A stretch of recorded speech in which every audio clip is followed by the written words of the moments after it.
আসসালামু কেমন আলাইকুম। আছেন? জি, ভালো আছি। আব্বুর নাম কি আপনার? জান্নাত। সুন্দর নাম। জান্নাত আপু কি করেন? জি, কি কাজ করেন? কাজ বলতে ভাইয়া কিছু কাজ, কোনো কাজ করি না এখন। বাসায় আছি, কাজ কাম করছিলাম, আগে সেলাই কাজ করছি, এখন আপাতত সেলাই মেশিনটা নাই। তারপর হচ্ছে বাসা বাড়ির কাজ করবো, যে বাসা বাড়ির কাজেও যাইতে পারি না, একটা ছোট বাচ্চা আছে ভাইয়া। আমি তো বিবাহিত হয়েছি, আমার বিয়ে হয়েছে, তো একটা ছোট বাচ্চা আছে, বাচ্চা এত আছে। কাজ করতে হয় কেন? স্বামী কি করে? স্বামী নাই, আমার ডিভোর্স হয়ে গেছে। এখন একটা ছোট ও, বাচ্চা নিয়ে অনেক কষ্টে আছি। বাচ্চাকে রাইখা যাইতে পারি না, কাজ কাম করতে পারি না। দেখতে তো সুন্দর, তো ডিভোর্স হলো কেন?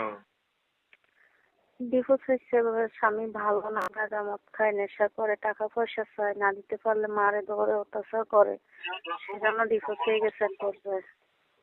আচ্ছা, তো এখন কেমন মানুষ পেলে কি আর বিয়ে শাদী করবেন নাকি এভাবে থাকবেন, কোনটা?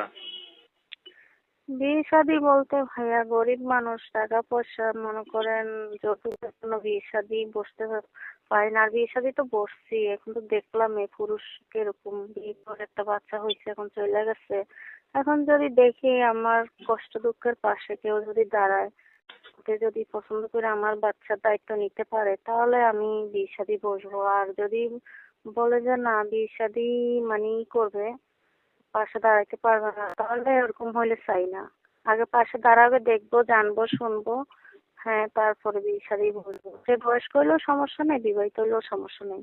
আচ্ছা। আর যদি নাই হয় ভাইয়া, কেউ যদি এরকম মানে বিয়ে করতে নাই চাই, যে কিছু নাই, বাড়ি ঘর দুয়ার নাই, কিছু নাই, বিয়ে করে কি হবে, গরিব মানুষ, এরকমটা যদি নাও হয়, তাহলে ভাই আমি গরিব সাহায্য সহায়তা করলেও মানে একটু উপকারিত হবে।